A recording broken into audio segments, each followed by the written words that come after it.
सो आप ये कह रहे हैं, अच्छा ये 11वां क्वेश्चन जो है, तो ये क्वेश्चन है कि consider the discrete time Markov chain with state space 1 2 3।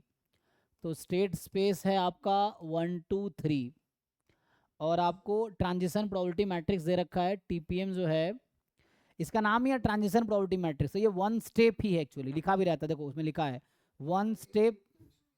हम्म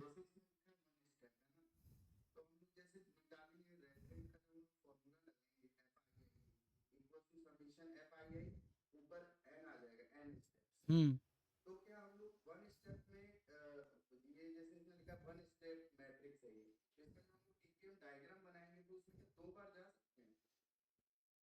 दो बार जा सकते हैं, कोई दिक्कत नहीं, वो तो हम लोग जा सकते हैं, वो तो हमें ये बता रखा है कि एक स्टेप से दूसरे स्टेप जाने की क्या प्रोबेबिलिटी है। हम तो 4 बार भी जा सकते हैं। आप पी स्क्वायर निकाल लो, जो पी स्क्वायर आपका आएगा वो 2 स्टेप जाने की प्रोबेबिलिटी बताएगा। आप पी स्क्वायर निकाल लो, पी क्यूब निकाल लो, पी दे रखा है ना आपको, तो आप पी क्यूब निकालोगे 3 स्टेप जाने की प्रोबेबिलिटी बता देगा वो। आप पी की पावर 10 निकाल लो, 10 स्टेप की प्रोबेबिलिटी सीधा पता चल जाएगा आपको, वो चीज़ है। तो आप, तो ये उस तरीके से मैं सॉल्व नहीं करूँ जो आप सोच रहे हैं, इसका आसान तरीके से मैं सॉल्व कर देता हूँ। एक क्वेश्चन करने के बहुत सारे तरीके हैं। तो इनिशियली जब हम टॉपिक पढ़ रहे होते हैं तो हम वही यूज़ करते हैं जो पढ़ा रहे होते हैं। एग्जाम में जब क्वेश्चन आता है तो हम देखते हैं कि क्या सबसे आसान तरीका, उससे सॉल्व करते हैं। देखिए मैं वैसे सॉल्व कर देता हूँ। तो ये गेट में है, जैम में नहीं है, तो जैम वाले बच्चे इग्नोर कर सकते हैं। सो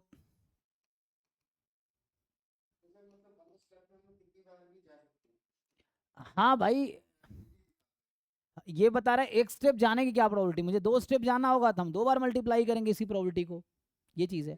3 बार जाना 3 बार मल्टीप्लाई करेंगे, ये चीज़ है यहाँ पे। तो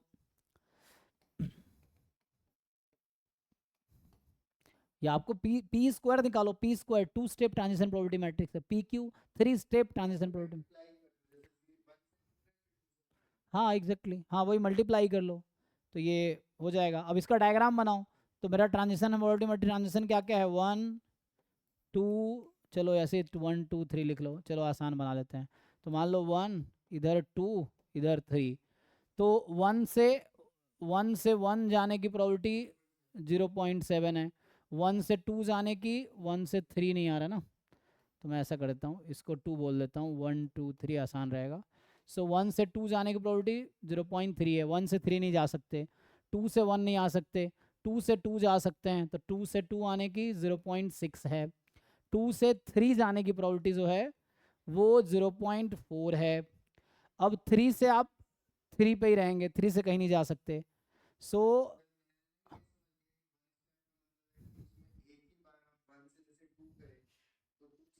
नहीं नहीं, ये एक मैट बता रहा है 1 से 1 जाने की क्या प्रोबेबिलिटी है, 1 से 2 जाने की क्या प्रोबेबिलिटी है, 1 से 3 जाने की क्या प्रोबेबिलिटी है, 2 से 1 जाने की क्या प्रोबेबिलिटी है, 2 से 2 जाने की क्या प्रोबेबिलिटी है, 2 से 3 जाने की क्या प्रोबेबिलिटी, 3 से 1 जाने की क्या प्रोबेबिलिटी, 3 से 2 जाने की क्या प्रोबेबिलिटी है, 3 से 3 जाने की क्या प्रोबेबिलिटी है, इस तरह से है। ठीक है। तो अब देखो ट्रांजिस इसमें पूछा गया, अब सिंपल बहुत आसान है, कुछ नहीं करना, डायग्राम देख के आंसर आ जाएगा। तो ये कहना पहला कह रहा है कि the state 1 and 3 are recurrent, state 2 is transient. तो रिकरेंट का मतलब है कि जिस स्टेप से हम बाहर निकल गए वापस उस पर आ सकते हैं। तो देखो अगर 1 से मैं बाहर निकल गया, क्या मैं वापस आ सकता हूँ 1 पे? तो नहीं आ सकता, तो 1 is not recurrent, 1 is transient. तो 1 जो है वो ट्रांजिएंट होगा। 2 पे आते हैं। 2 कह रहा है कि, अच्छा 3 की बात कर लेते हैं। 3 पे देखिए, 3 से हम वापस बाहर निकल ही नहीं सकते, 3 से बाहर निकल सकते हैं तो 3 पे ही मुझे रहना पड़ेगा, क्योंकि बाहर जाने की प्रोबेबिलिटी है ही नहीं। 3 से 3 पे रहेंगे तो 3 पे ही रहेंगे। 3 एक्चुअली ट्रांजिएंट, 3 रिकरेंट हो गया। रिकरेंट मतलब है कि उससे बाहर निकल के वापस उसमें आने की प्रोबेबिलिटी 1 हो जाती है एट द एंड, ये वापस आ। हाँ, और 2 पे बात करते हैं। अब 2 देखो, 2 से अगर मैं बाहर निकल गया तो बाहर क्या निकल सकता हूँ, 3 पे अगर चला गया तो वापस आ सकता हूँ कभी 2 पे मैं? नहीं, 2 से अगर मैं 3 पे चला, ऑप्शन है ना, 3 के पास कोई ऑप्शन ही नहीं था एक्चुअली। लेकिन अगर 2 से 3 पे जा तो सकता है, 0.4 प्रोबेबिलिटी है, तो अगर 2 से 3 पे चला गया तो वापस आ पाएगा 2 पे कभी? तो इसका मतलब ये भी ट्रांजिएंट हो गया। रिकरेंट वो होगा जो वापस जाके आने की प्रोबेबिलिटी, उसके पास रास्ता हो वापस आने का, उसको कम्युनिकेटिंग क्लास बोलते हैं ना। हाँ, चाहे कितने भी स्टेप में, यस, पर वापस आ सके वहां तक।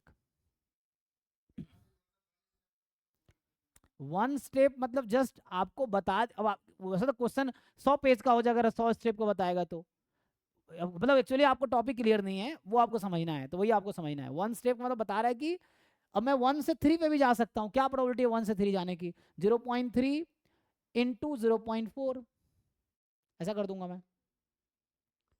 तो ये इंटरसेक्शन टाइप का चीज हो गया, ये है। सो 1 से 3 2 स्टेप में जा पाएंगे हम। 1 स्टेप में होता जब ये दे रखा होता, तो 1 स्टेप में हम 1 से 3 पहुंच ही नहीं सकते एक्चुअली, ये है। तो वो बता रखा है कि 1 स्टेप में आप 1 से 3 नहीं जा सकते, उसकी प्रोबेबिलिटी 0 है, बट मैं 2 स्टेप में 3 पे जा सकता हूँ। 0.3 इंटू 0.4, तो ये हो गया हमारा 0.12, जो भी, सॉरी 1, हाँ 0.12 ना, तो 0.12 हो गया। तो ये प्रोबेबिलिटी है 1 से 3 पे जाने का 2 स्टेप में। 1 से 3 मैं 3 स्टेप में भी जा सकता हूँ, मैं 1 से 2 पे जाऊँगा, 2 से वापस 2 पे ही आ जाऊँगा, फिर मैं 3 पे जाऊँगा। और ऑप्शन है 1 से मैं वापस 1 पे आऊँगा, फिर 2 पे जाऊँगा, फिर 3 पे जाऊँगा। तो इस तरह से बहुत सारे वे हैं, वो निकालने पड़ते हैं। तो वो आप अभी और क्वेश्चंस करेंगे आपको समझ आएगा, लेकिन अच्छा कर रहे हैं आप पीवाई को सॉल्व कर रहे हैं, उससे आइडिया मिलता है एग्जाम में आ क्या रहा है। कई बार हमें क्वेश्चन से ही थ्योरी समझ आ जाता है, ये भी है ना। तो ठीक है। तो इसके थ्रू आप आंसर टिक कर लेंगे, चारों में यही बोल रहा है ना, तो इसके थ्रू आप ऑप्शन टिक। हाँ ठीक है। जी जी जी जी।